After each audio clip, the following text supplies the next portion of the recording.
What is going on, everybody? We are back once again with another edition of Wrestling Republic's daily broadcast. It is Thursday, May 23rd, a throwback Thursday, and I hope you know what that means. It means a sweet throwback topic, a little bit of Dynamite breakdown, all of the above, none of the below. First, I've got the wickedest crew in the game. Every Thursday, same crew, the old heads, of course. I'm going to send this one out to Philadelphia, Pennsylvania.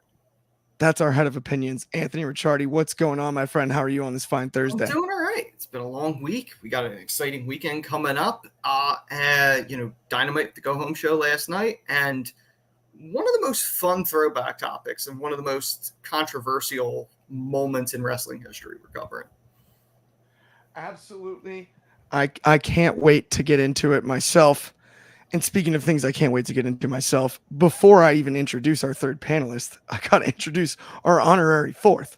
Bobby Petito is back in the building once again, Tuesdays and Thursdays, like it's his job. Bobby, good to have you as always. Get the twos up for the Tuesday Night Delight, though, on a Thursday out in the DMV. Shoddy, what's good?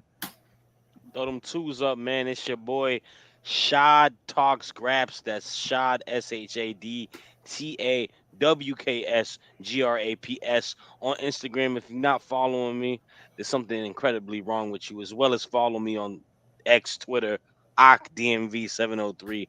I'm good, man. My other, weekly episode on Thursdays. I'm glad to be here. I'm glad to talk about AEW Dynamite.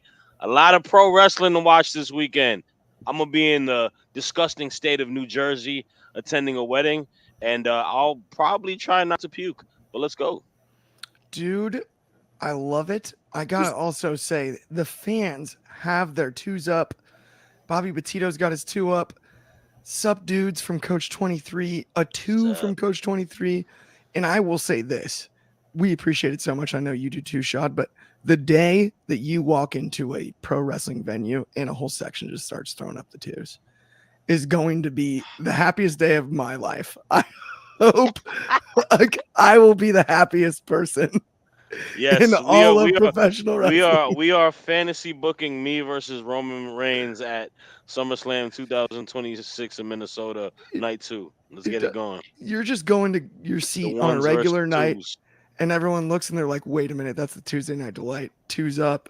Yeah, like man. A whole section. Oh. The ones versus the twos, sponsored by Sesame Street, sponsored by the Count Gushers. Yeah. Absolutely.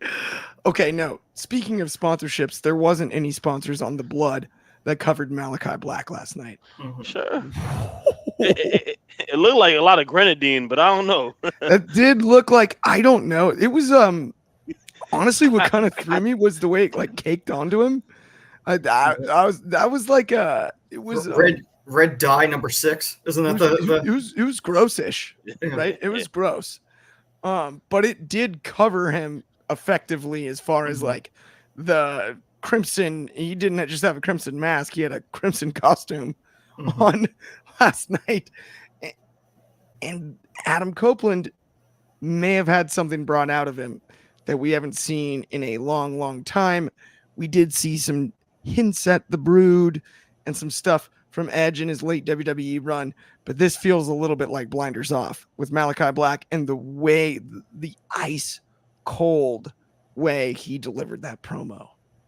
I loved it. I'm here for it. Anthony, I got to ask you, how did you feel about the segment? Also, one more caveat before I toss it to you. Is there a shot we see Gangrel involved in this one? Because we heard him mention Gangrel in an interview only a few months back when it came to that match at Mania 39 where we were in the building, Anthony. Yep. Is there a shot that we see a Gangrel appearance potentially and maybe an actual all 3 of the original Brood members in the same building at the same time? Is that scenario possible? I do think at some point before Edge calls it a career, I do think we probably will see the 3 of them together one last time. Whether or not he plays a role in the Malakai thing, maybe not. Maybe they'll wait until him and Christian are on good terms and ride off into the sunset, that type of time, but it's possible. As far as the blood, we've seen that done multiple times over the years. Obviously with the Brood, WCW did it a few times with Vampiro. There's the famous footage of with Kevin Nash that the blood literally missed him. But it's iconic. Like he literally just looks over and there's a puddle of blood. It's the funniest thing. And everyone was calling it back up because of what happened last night. But it worked. It worked because of Edge's history. The fans know his history. I know I should probably call him Copeland, but he's Edge. He's always going to be Edge. So they know his history with the Brood. Malakai's a dark character. So he brought out the darkness in Copeland, and it makes sense. So if you want to take it into a serious feud, we saw him do this with Balor towards the end, the last run. So I could see them doing this. I don't know where this goes long term, because Edge doesn't really need the TNT title. He's a Hall of Famer, obviously. Malakai could take the title. They could go that route, but weirdly, I do think this is very much geared towards this is going to be an all-out war. It's a barbed wire steel cage, if I'm remembering correctly, that this is billed as. So I do think it's going to get very violent, and I think this has the potential of being probably his best match or rivalry in AEW, because the Christian one was great, but I do think that it kind of fell flat. I don't think it delivered what we all expected it was going to deliver personally. I think the Malakai one may surprise us because I don't think the bar as high in a lot of people's views. So I think it has a chance of over delivering. 100%. There is a comment, Anthony. You did a great job of breaking that down, but this one cracked me up.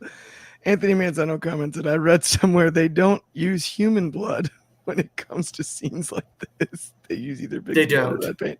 They don't use real blood. But I have to say, Anthony Manzano, bless you, man, but I would be so disturbed if we found out they used human blood. Like, what? There's somebody that needs that blood at the hospital. Like, no, that's not in the cards, man. There's like a blood shortage for people to have for like transfusions and stuff. Dude, I'm O negative and regularly let's use it for a Dynamite episode. Can you imagine if they went backstage and they just literally brought in people to take blood from each of the staff and the wrestlers just for that one scene? And Manzano is a great friend of the show, so we are not making fun of him. Trying to throw you under the bus, but that just cracked me up. I'm like, dude, I would be so disturbed if they used human. Okay, wait, no, this is funny. Coach 93 added Red Cross with Sue, but then he also said, can they use the Brood name though? No. I don't think they can use the Brood name, but there's some sort of workaround there. Shot, obviously, I got to get your thoughts on the segment for sure. And then what about the potential Brood reunion? We've got Christian already there. Gangrel, it seems like a more logical choice in AEW than it does in WWE. Maybe not the same music, but it's possible. Oh, you can't have the Brood if you don't got the same music. What's the point of having the Brood if we don't have that killer song, killer entrance, all that jazz? No, don't even like flirt with the idea of bringing the Brood back. If we're not going full Brood, I don't want it at all. Anyways, to the segment, I liked it. I liked it a lot, actually. First and foremost, I liked the match. I thought, reminder, Kyle O'Reilly is one of them ones as an in-ring wrestler, and Malakai Black is one of them ones as an in-ring wrestler. Solid bout between them. I don't really know what we're going to do with Kyle O'Reilly going into the immediate future, but we'll have to wait and see. Cool to see Malakai get a formidable opponent and a formidable victory going into the pay-per-view, not PLE, sorry. So, segment itself, this was the most intriguing segment leading into this feud. And I thought it added a lot of fire and heated the feud up that was needed for him, because prior to it, it's been good. A lot of, typical House of Black rivalries. A lot of it goes with Malakai playing the Jedi mind tricks as he does, relying on the mist. We don't really see where Edge was going. Some people were flirting with the idea maybe this is Edge, potentially going to the House of Black side. Maybe Malakai may, you know, get him, like possess him to join them, and we'll have the original, Judgment Day type of faction that Edge tried to do with Priest and Rhea. But instead, I like the swerve to it. I like that this is kind of awaken that sinister and dark side of what Edge is. And I think this is the first step we get to getting Edge at his best, and that is as a heel character. This is going to lean for him being a heel. I think we've got through the honeymoon phase of him being, I'm happy to be here, happy go loving Edge. I want to work with all these young talents, blah, blah, blah, old man rhetoric. That's cool. Now it's time to turn the notch up. Now it's time to have some fun. I think this is going to awaken the heel side. I think they are going to have a stellar match against each other. And I think we're going to see the side of Edge that's going to take Malakai to the limit. And I think we're going to get sympathy for Malakai. I think this will be a send-off way for Malakai to get more sympathy, but us to be like, oh, Edge he's doing way too much. He's going crazy. And I think that's what we're missing. I know that we're going to eventually lean back to Edge and Christian teaming together. This is the first step to it. We need to get Edge as a heel, and I think there's more meat on the bone for Edge as a champion being a heel, just because AEW has a lot of the mid-card title guys being, baby faces or tweeners. But even to that sense, he doesn't need to go full-on heel. I like to see him go through these heels and out-heel them, beating Malakai in that way. How about him and Jay White next feud, out-sinistering and taking Jay White out in a crazy path where we're just like, he's unhinged and wild. So that's what I think is going to happen. I thought the promo was great. In regards to the blood, I mean, it definitely was a wow moment, right? And yeah, I mean, this is kind of alluding to his little like new version of Brood Edge, because he did it a few times in the WWE. But I thought the promo, like you were mentioning, he cut. Yeah. It was so clean, so direct, like that. He talked it with so much poise. I like that. I hate Talk Me to Death Edge, bro. It is the worst thing in the entire world. Talk Me to Death Edge and his final run in the WWE and part of this over here, it's boring. I don't like it. He sounds like a dad, like telling you about back in my day when I played quarterback in JV. Like, nah, man. Like, you are spot on, and I agree. And the ice cold delivery of that promo, and as a fellow crooked tooth dude, right, in an industry where people notice, his mouth right in the camera, Empire-ish, and delivering it slowly. Oh, it was so clean and so cold. Daniel Price has a comment here, and Daniel Price is awesome. He's had a lot of good comments, but this one's interesting. He said, so Edge rips off not only one, but two of his WWE gimmicks when he went to AEW to reinvent himself, but still trading on. So wait a minute, hang on. I disagree with. I disagree with, and this is why I disagree with it. This is my issue with that comment. The WWE gimmicks that we're leading towards is like a reunion tour of the century.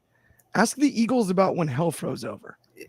And so to me, this is something that is the first step back towards Edge and Christian. That is the most out of left field, out of the equation, not available scenario in 2024 and beyond over the last decade, considering they've never had a reunion tour since they were the most dominant tag team in the best era of WWE's tag team division. This needs to lead to Edge and Christian, Copeland and Christian. And that isn't a WWE ripoff.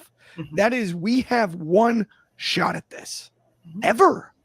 Mhm. 20 years down the line. Mhm. And it matters. It's, to me, that's the most important part about all of this. And hinting at the Brood, I don't think it's gimmick infringement there. No. Daniel Price, I agree with a lot of your comments oftentimes on the show, and I really do appreciate it. But I will say this one I disagree with. It's not a ripoff. It is a step. It's a cog in the system on the way to reuniting Edge and Christian, which is something we haven't seen since I was 12. Child. Right?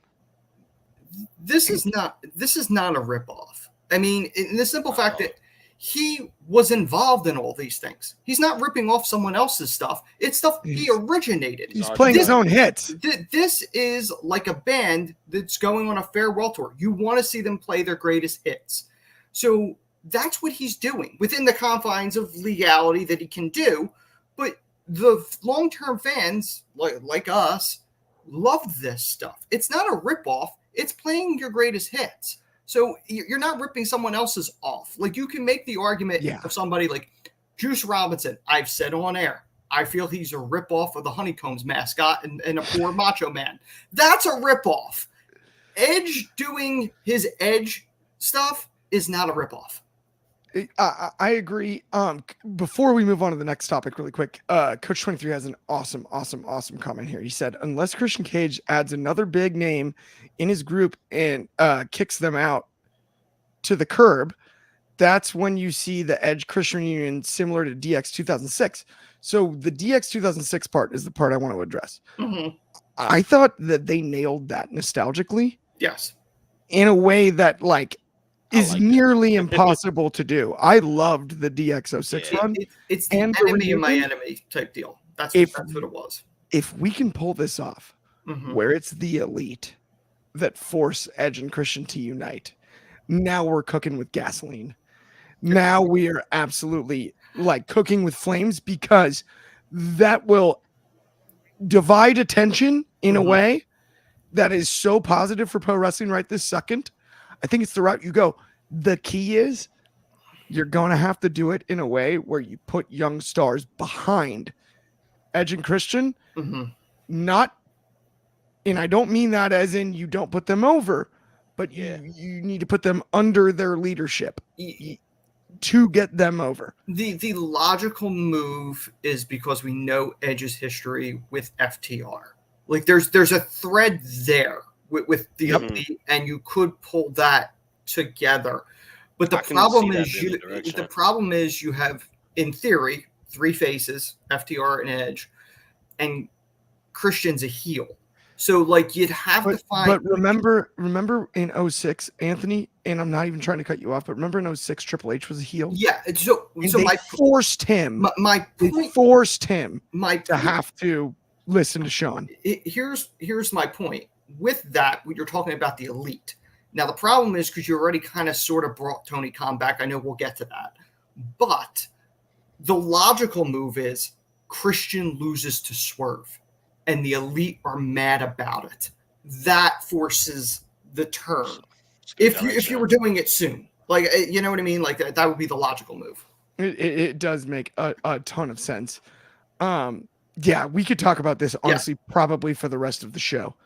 Realistically speaking, and I appreciate all the comments, but we do have to move on to our next topic, which is Will Ospreay and Orange Cassidy, who had that on their bingo card for May of 2024 as a viable tag team in a relevant spot on a Wednesday night on the Turner Network, the artist formerly known as the Turner Network, against, and I won't mess this up, Anthony, Roderick Strong and Trent. Not the best friends, the worst friends. The worst friends. And the end of Heartache, Roddy Strong hits to win by pinfall against Orange Cassidy. Dude, why can't we just get back to giving the people what they want? I just miss it. It makes me sad. But the match was fun. What did you think about it? I thought it was a solid little match. I mean, it was done smartly. You had two storylines converging. That is a smart move, especially with a go-home show. The two matches that are going to be on the pay-per-view, to do a taste of it. It was a smart move. Smart move. Not exactly the greatest match in the world, but it was a nice little taste for the fans to whet their appetite for the eventual, Sunday's Ospreay against Roddy and the OC Trent drama that is continuing. So, I mean, it was what it was, but it was nothing spectacular, but it served its purpose. I hear you there. I mean, look, I thought it was a better match than I expected it to be from the beginning, but at the end of the day, it's for a go-home show. It felt more just like a display of quality pro wrestling. It was more of something you would see on a house show. AEW has a difficulty with go-home shows. They don't feel like go-home shows, and that's a problem. Absolutely. Although Bobby Petito added Trent and Roderick Strong was an interesting tag team. Yes. Yeah, no, I thought it was actually funny how it worked. They're both such good tag wrestlers. Mm-hmm. It's just an odd pairing. Like it doesn't. It's weird though, because I guess at the same time they kind of have both played the best friend at some point.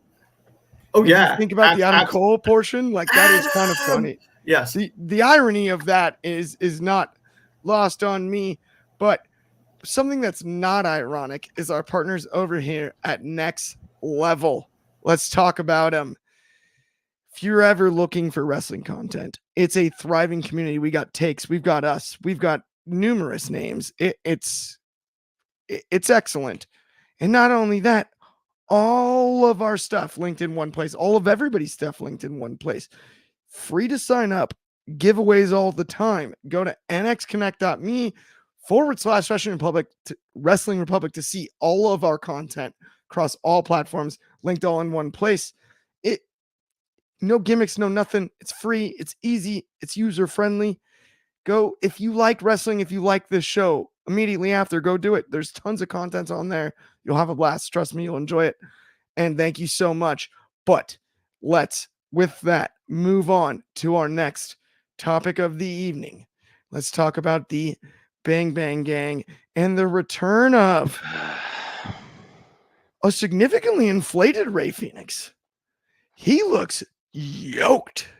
Yeah, man. You ever watch SpongeBob, the anchor arms? That's what he was using. You know what I'm saying? Like, hold on, let me I can pull a picture of him if you want me to. No. Maybe actually, if it's quick. Oh, can you see it? No, it doesn't work. Don't worry about it. Doesn't work, Shad. It's too bright. Sorry about that. We'll get it next time. Yeah, anyways, sorry. I can always sneak a SpongeBob reference out anywhere, but of course. Yeah.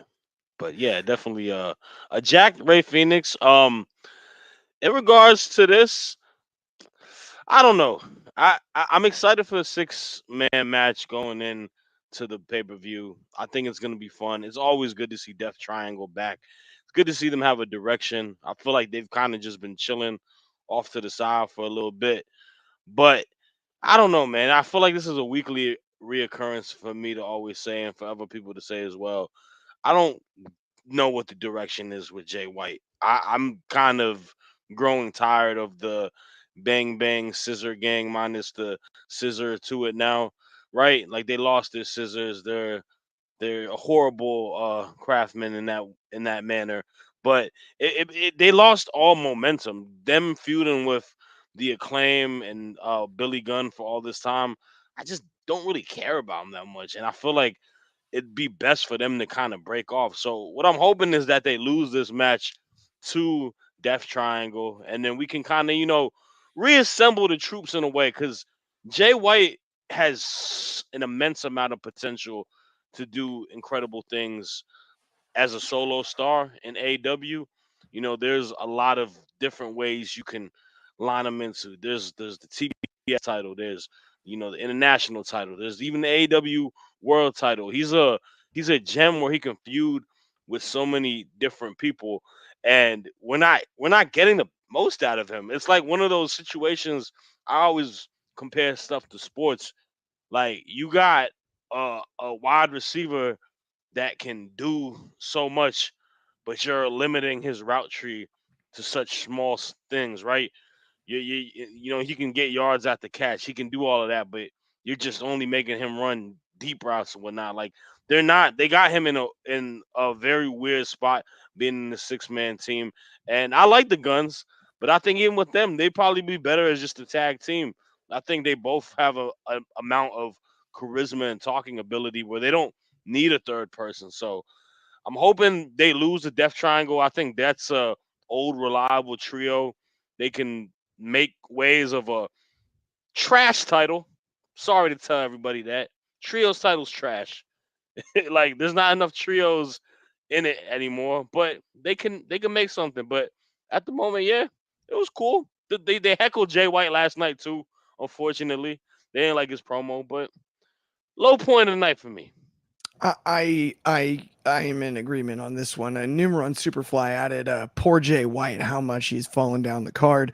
The crowd did not care for the Bang Bang Gang whatsoever. Nope. Yeah, Bang Bang Gang's one of those rhyme schemes that was funny for a week, and then it got old pretty quickly. And then Coach 23 added a clean peak last year. That's it. I don't know if you can sum it up better than that. David Modge is excited for this football season. So am I. Absolutely. And the backstage brawl is in the building. Let's go. What's good? Those are some incredible brothers at the backstage brawl. Salute to them. Follow them on X. Oh, Twitter we if you appreciate haven't already. Subscribe Absolutely. to them. Those are my people. Salute to y'all. Will man. do. Thank you. Thank y'all for tuning in. And 100%. That's awesome. Let's move on to the next match, though, because as I've spoken about in the past, everybody knows when it comes to Hookamania, there's one purveyor of Hookamania. There's one leader of the group. There's one leader of the fan club, and that's me. And I didn't get exactly what I wanted last night, but I got a little bit of what I wanted. It was close. A double submission, did not see that coming. Was it a direct response to the double pin we saw on Monday Night Raw? Maybe. Okay. I don't know. Well, hold on. NXT. Don't disrespect NXT. Sorry, that. NXT. That's my bad. NXT. Woof. Dude, I was rolling. Just let me go there. Hang on. But in all seriousness, the Hookster is on his way back to his title that his family established and made famous. Am I wrong? Or am I right, Anthony? Am I right? And did they do the right thing last night? I don't see anything in Brian Keith. I know why they did the match to get to a triple threat. And the reason for that is because Jericho needs somebody to pin, and it ain't going to be Hook. It's going to be Shibata because they want to keep the title on Jericho because Jericho doesn't know how to put young talent over. He only knows how to hold the title and continue a rivalry that no one cares about for a title that's technically not even an official title in AEW.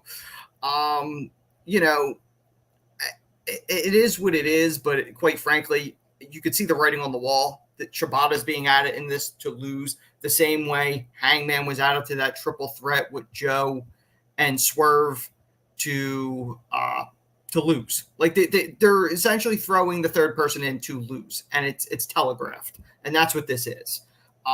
Brian Keith tapping out to not one but two finishers at the same time. I don't understand how that gets him over because he's now just been beaten by two people at the same time. So I don't understand the purpose with this. They should have just made it a triple threat, but no, they got to stick this and make this goofy situation goofier.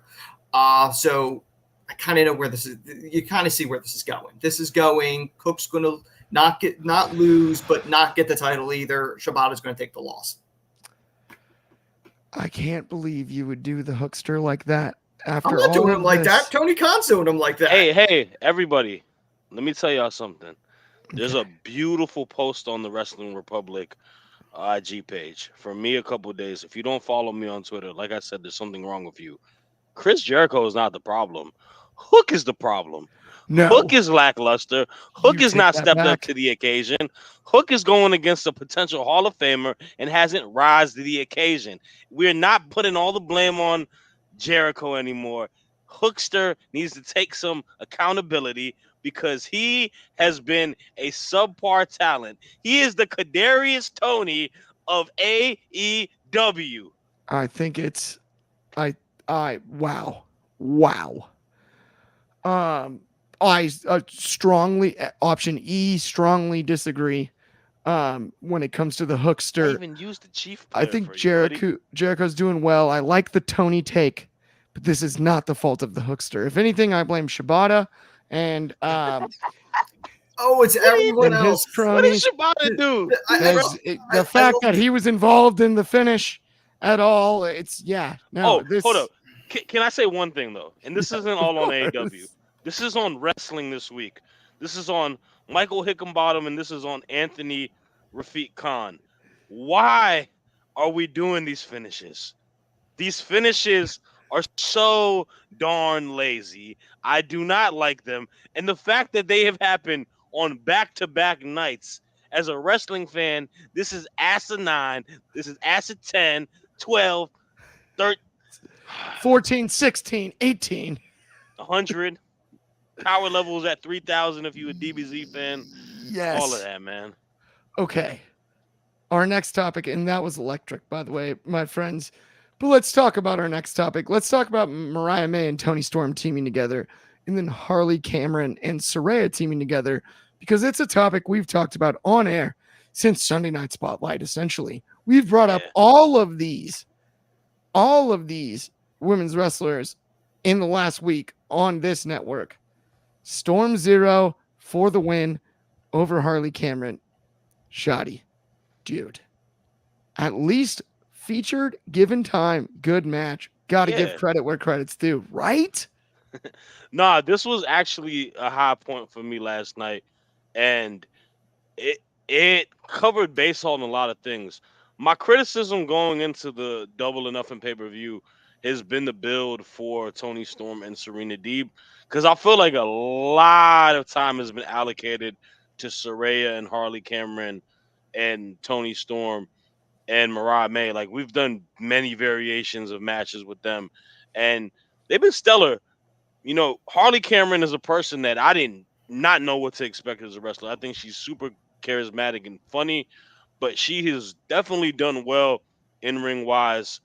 Mariah May is a MVP in the women's division. Not the MVP, but an MVP candidate in the women's division thus far in 2024.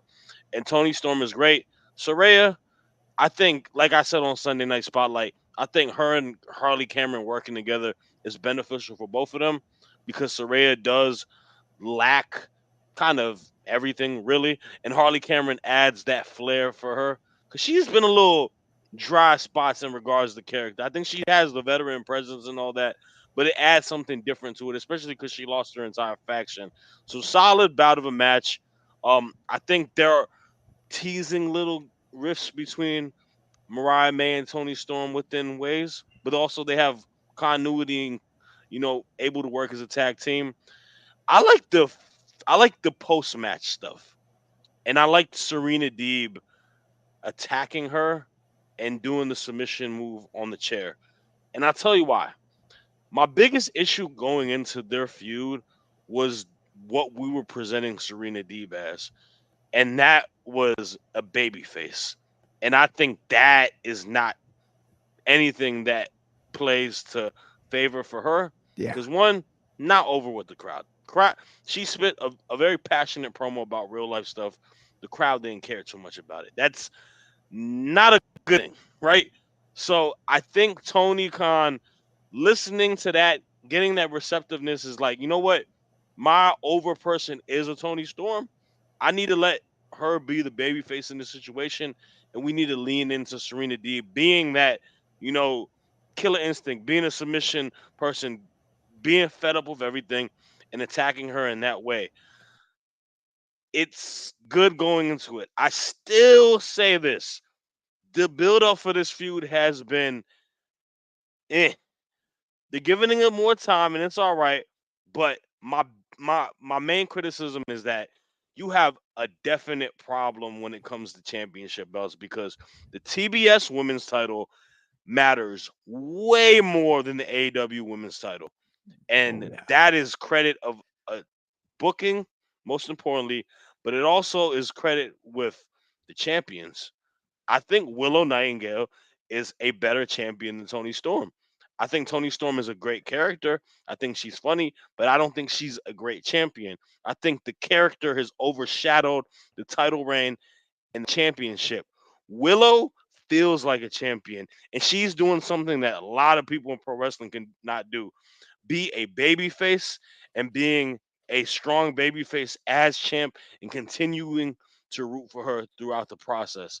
And that's maybe good, maybe bad. Maybe we shouldn't care about the placement of what the title is, but it is telling going into this pay per view. I mean, let's just say this: Willow Mercedes main event, Tony Storm Serena Deeb bathroom break match. Uh, yeah, I hear you on that, and we've got a couple of interesting ones. So, like Daniel Price added, they're redoing the Trish and Mickey storyline from years ago, but with Storm and May. Deeb's not winning. May will be the one to take the title from Storm. I'm actually in agreement on that. I don't know. Yeah, Do I'm we not have the saying same Serena, logic to get there? But I agree saying with Serena that. Deeb about to win the title now. I don't know where you got that from. And then numero one Superfly added, is there some sort of direction with Saraya? Since losing the women's championship last fall, she feels lost in the shuffle. To be completely honest, I think of all of the high level performers that have returned from potentially career ending injuries, she's the most injured in a way that she's super limited. And I think that's a big part of the way that she's been booked. And that's reckless speculation. If I'm wrong and this gets to Saraya, I'm a huge fan. So please correct me if that's not the case. But my personal belief is that she still is limited in what she's able to do. Anything we say though, it's hard. Yeah, Don't worry. it's You don't true. gotta apologize. And then Coach 23 added, AEW tends to promote their secondary titles more than their world titles. It's interesting because guess who said that first?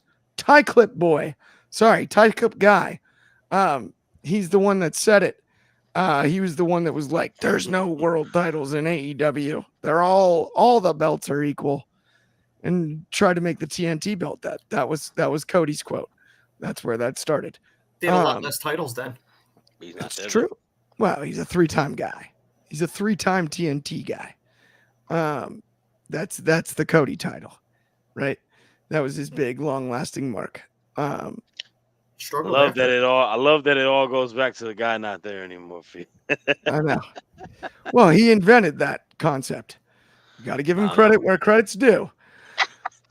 Speaking of getting credit where it's due, Danielson versus Satnam Singh. I'm not Chad. I'm not trying to throw you under the bus, but you did yesterday mention the same thing that I was curious about. Like, how did Satnam Singh end up on an NBA team for a time?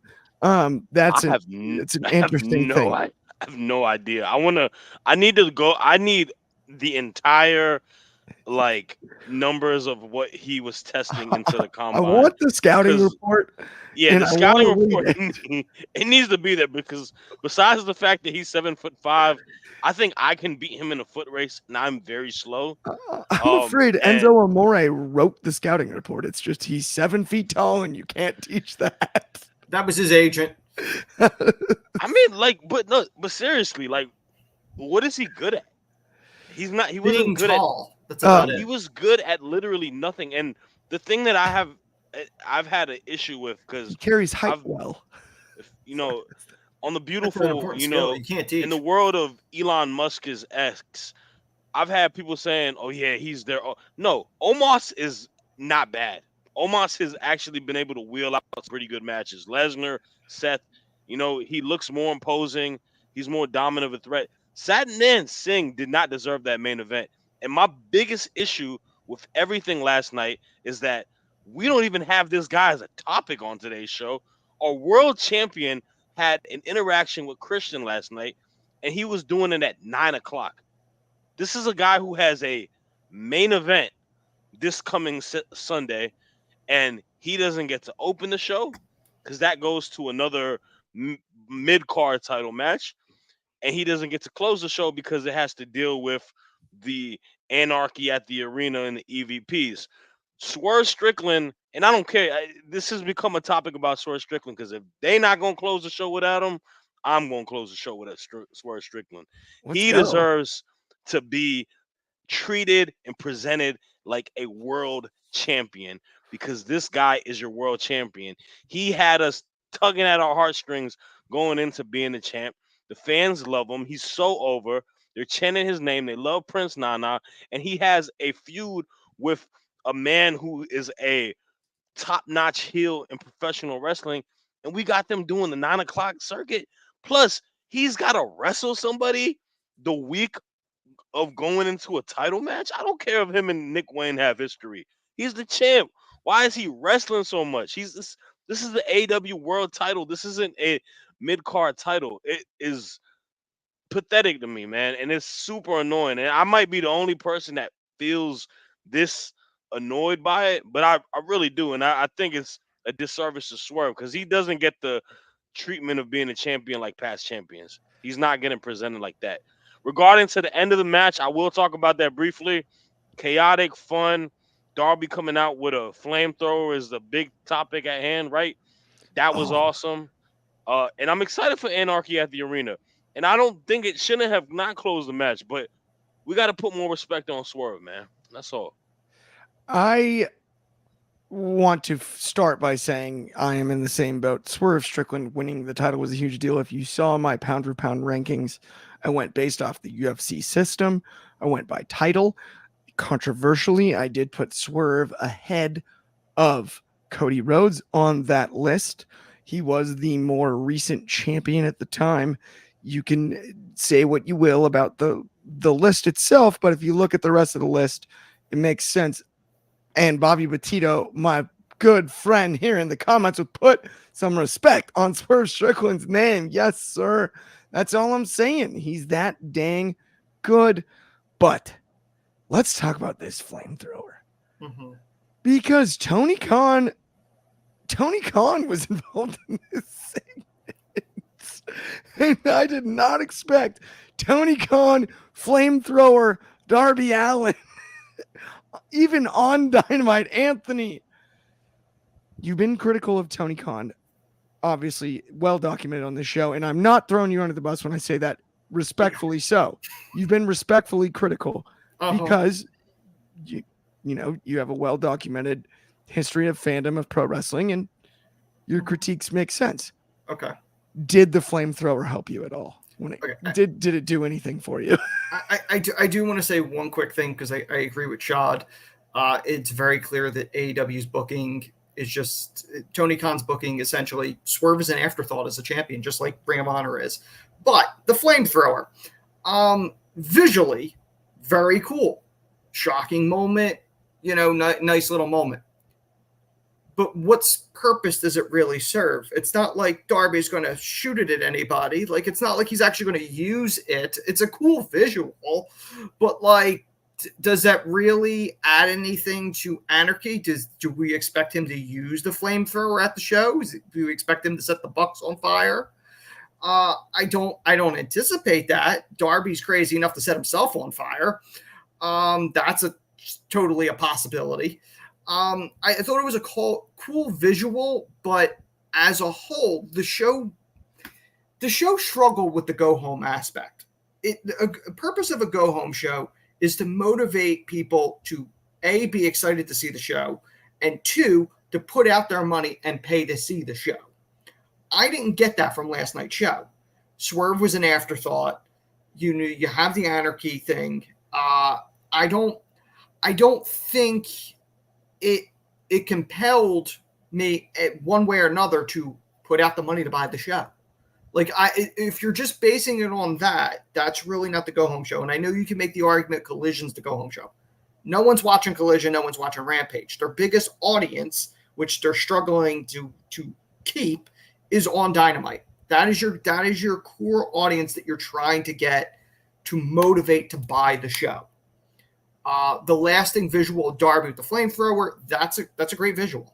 Phenomenal visual. The fact that they have Darby back after his 2 months of torture, breaking a foot, breaking a nose, getting hit by a bus, all in real life. It takes, it's a great move. I think Darby is a stronger selling point than Kingston would be for this match. Personally, I think Darby's the bigger name. out of them. So I think it's a good move, and it's a continuation to the story, but I don't think it was solid enough to get too many people to put out the money that weren't going to anyway. I hear you there. Okay. Let's get into my favorite throwback topic, and I don't rank them, but my favorite throwback topic we've had in 2024. Genuinely, I have been chomping at the bit to get into this one. Let's talk about April 1996. Shawn Michaels and Kevin Nash Diesel in a cage match at Madison Square Garden. The match ends. Scott Hall enters the cage and hugs Shawn. Scott shouldn't have been hugging Shawn at that point. Paul Levesque, Triple H, enters the ring, does the same. They celebrate together. Kayfabe broken. This is the Kliq's crowning moment in professional wrestling in some ways. If Sean Waltman is not in rehab, he is in that ring as well during that time. This is one of the most iconic moments in the history of professional wrestling. Precedes the Montreal Screwjob. Precedes other times where kayfabe has been truly broken. This was as broken as it could possibly be. This was fascinating and too sweet. Maybe the very first time we saw it on video officially was that very night. Anthony, you are a resident historian as always. You gotta break down Madison Square Garden, April 96, the curtain call for us here at Wrestling Republic. It's an absolute milestone moment. It was May of 96, though. This week is the anniversary of it. It is absolutely, Clark, you're right. It's a milestone moment in the Kliq's career, but it is also a catalyst moment that changed the course of wrestling history forever. It legitimately did. Them breaking down the walls of kayfabe, where baby faces and heels are hugging and celebrating the ring. That was not common. The dirt sheets were not a major factor at the time. So the audience that was watching an untelevised MSG show had no idea what was going on. They just saw Kevin Nash and Shawn Michaels fighting in a cage match, and now they're hugging. Like, no, they didn't know what was going on. And I love the fact to this day, the only footage of that moment were two fans that snuck in a camcorder and recorded it. And the fact that every time WWE does a documentary, they have to get the footage from these guys that illegally recorded the show. So it's iconic that there's really not real footage of that. But when I say it's a catalyst moment that changed the business forever, what comes out of that? Nash and Hall are leaving the company. Vince can't punish them. Now, the kicker is, it's been said that they got Vince's permission beforehand, but after there was an uproar with the boys, the permission really didn't happen now, because now somebody has to get punished. Well, with Hall and Nash gone, they're out. Shawn Michaels was the champion at the time. And as difficult as Shawn was, he was the GOAT. And that's why Vince put up with how difficult Shawn was. So the only person left to punish was Paul Levesque, Triple H, who was scheduled that June to win the 1996 King of the Ring. He didn't win it as punishment. Who did win that was Stone Cold Steve Austin, which delivered the Austin 3:16 speech, which ultimately led to everything that led to. Like, that really, the catalyst moment that happened there is just gigantic. Lastly, the Kliq, famously, behind the scenes, they said, we are going to run this business. And they did. Hall and Nash would go to WCW and be founding members of the NWO, which propelled WCW to the ratings lead at one time. The NWO was the top in the business.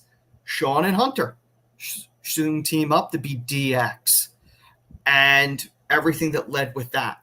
And the fact that you look at this right now, all Hall of Famers, but the fact that the two guys that portrayed degenerates on TV are now running the biggest company in the world and are just dominating this business is just wild. And to think like one of those pioneer moments was breaking down the kayfabe walls and doing something that all traditionalists were anti. You can't do this. They did. And the fact that what they're doing in the business now is just, they really did take over the business. It's not just a tagline. They legitimately did. They were the top of this business as talents, and Sean and Hunter on the top of this business as executives. It really is one of the most iconic moments and game-changing moments that there's ever been in this business. It is. It's a fascinating moment in time, and it was beautiful how you broke that down, Anthony. I really appreciate it. But one of those things that the Too Sweet thing, and it's really interesting because I was thinking about this, and before I tossed it to you, Shotty, really quick, like I've been thinking about this for a long time. Like the Too Sweet thing, everybody loved in the 90s. And DX had their own with the X thing, but this was, NWO and everything. Yeah. When the grassroots Bullet Club movement started to happen, and all those t-shirts were sold at Hot Topic, and all of this stuff happened. Yeah. We never did they're an NWO, they're a Click knockoff. And I don't understand why we do it so often. I do think there was some pushback with that it was a ripoff. Slightly. I mean, we know WWE went after them for it. But Nash gave him credit. Nash did. But again, Nash got it from, I think so. I think he got it. Not working for some reason. I think he got it from something in Europe or musician. Like that's where he got the Too Sweet from. He got it from somewhere else. Yeah. Oh wait. Whoops. Sorry, I just put Shad while he's muted. There you go. Okay, yeah. But Shad will be back. That's where he got it from. He got it from somewhere else. But I mean, a lot of hip hop was a big influence for Nash. So it makes sense that, it is one of the most iconic things. I don't even know who owns the trademark to this at this point. It is true, though. Coach 23 added in the comments that Waltman created the Wolfpack sign, but it was based on like a Kevin Nash mentioned in an interview, if I'm remembering correctly, it was based on like a Eastern European kind of like old school. I believe Nash. That's where Nash got it. I think Nash originated it personally. I do think it was him. Yeah, that's exactly correct. And then we've got the return of Shad. Thankfully, can you hear me now? Yeah, we got you now. And then Mark 76, who honestly I should have read your earlier comment as well, but he said I think Waltman said he saw it in a bar in Europe, and that's where he got the Too Sweet gesture from. I mean, it's icon. Nothing is more fun. Like it's. I was gonna say to your point. When Bullet Club was starting to heat up and whatnot, I wasn't as heavy into wrestling, but I was slow. I mean, I've always been heavy into wrestling, but I wasn't watching it as often as I was prior to it and then before. But I was getting back into it once it happened. I definitely did be like, oh, what is this? This is like a very like. Everything about it was NWO-ish, like just the design of the shirt and the colors and the act. Like it wasn't as Hollywood Hogan-esque, but it definitely did have some parallels to it in my opinion on that. That's what I want to say about that. No, I'm with you. Like it had parallels, but it was funny because we didn't really complain about it in a way that I feel like sometimes now, like. There's a tendency to complain. Pierce Kiernan over here in the comments with gentlemen. Good evening. Hope you're all well. Dude, you as well. Thank you so much. Wolfpack in the house. One of the best, maybe the most underrated entrance of the 90s.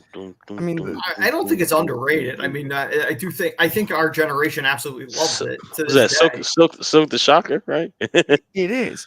But it is so funny how much resulted from the curtain call. If you really think about it, you can kind of blame the NWO. You can blame DX. You can talk about the outset of the Mr. McMahon character. You think about 3 events that took place during that period that really changed the business.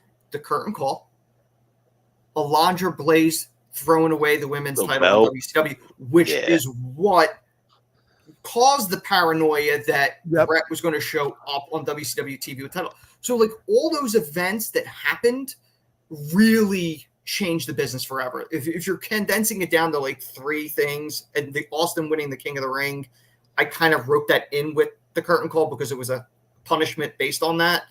Like those 3 events really changed. Yeah, Austin winning King of the Ring, it was supposed to be Triple H. Yes. That's the irony. If Triple H doesn't go out there, to your point, I didn't even throw that in on my list. I originally said that. I was like, that changed the whole thing. And I think we briefly, we didn't talk about it in detail, but we did briefly mention that when we did that King of the Ring ranking episode. It is one of those points, like, they always phrase it, the curtain call is like what killed kayfabe to people. And it's one of those moments where I believe what Vince was, if I'm not mistaken, that was Vince was off the rail off of that, right? Like he was really upset. There's mixed upset things with Pritchard that as well. There's mixed things with that because the narrative was that they asked Vince for Vince's permission, and supposedly he granted it. But once the locker room got mad, then Vince didn't want to deal with the mutiny, so someone had to get punished. On the Click documentary that's both on Peacock and on WWE Network. Yeah, Bruce Pritchard specifically says that he was mortified about the curtain call at the time. Yes, and that's one of those quotes that's like almost chilling, where you're like, oh, and what spawned from it? What happened as a result? I mean, think about to this day, hardcore fans, which most of us who are watching this show, we're all hardcore fans here, right? We're I'm not going to call any of us Marks because I think we're way cooler than that. And my name's Clark. But like at the same time, Mark Taylor? I think no, not this time at least. I would say that it's the curtain call mattered so much because we wouldn't be in the spot we're at now without it. It changed the business. It changed everything. Business. Yes.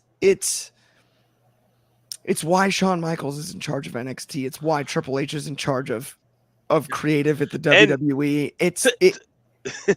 To your point on that, I did, and we're not gonna put some of these comments in there because y'all are giving us good discourse, but some of the stuff we can't post on the screen. Triple H was a scapegoat. He was a scapegoat. He was the only one that could get punished. Where he is now in his life is it's irrelevant to this current situation in time. Yes, he was a scapegoat. He got the rug pulled underneath his feet due to this situation, right? 100%. He's the fall guy. So for anybody to try to like, he's not the scapegoat, I'm sorry, that's not true. He took the blame on that. He took the blame and was the scapegoat. And one of the and it helped get him to here. One of the reasons he gained so much respect is because he took that punishment and did not complain. So he gained a lot of respect in that locker room because he could have easily made an issue out of it, and he took it and never complained once. That's been the story that's always been told. Daniel, this isn't a poor Triple H pity party, bro. It's just the matter at hand in that situation. Whether you like it or not, however you feel about him, and obviously you feel a certain way about him. He was the fall guy in that situation, but it's okay. We'll all multiple truths can exist at once, 100%. I think you're spot on. I'm sure that Hunter, after all the money they've made right now, I'm sure he's really crying in the all the money that they're making right now. I really wouldn't be worrying about it. I'm not saying poor Triple H. He's running the show. No joke, though. This does bring us to the end of the show, guys. We are running up against time. Everybody that tuned in, thank you. All-time episode, The Curtain Call.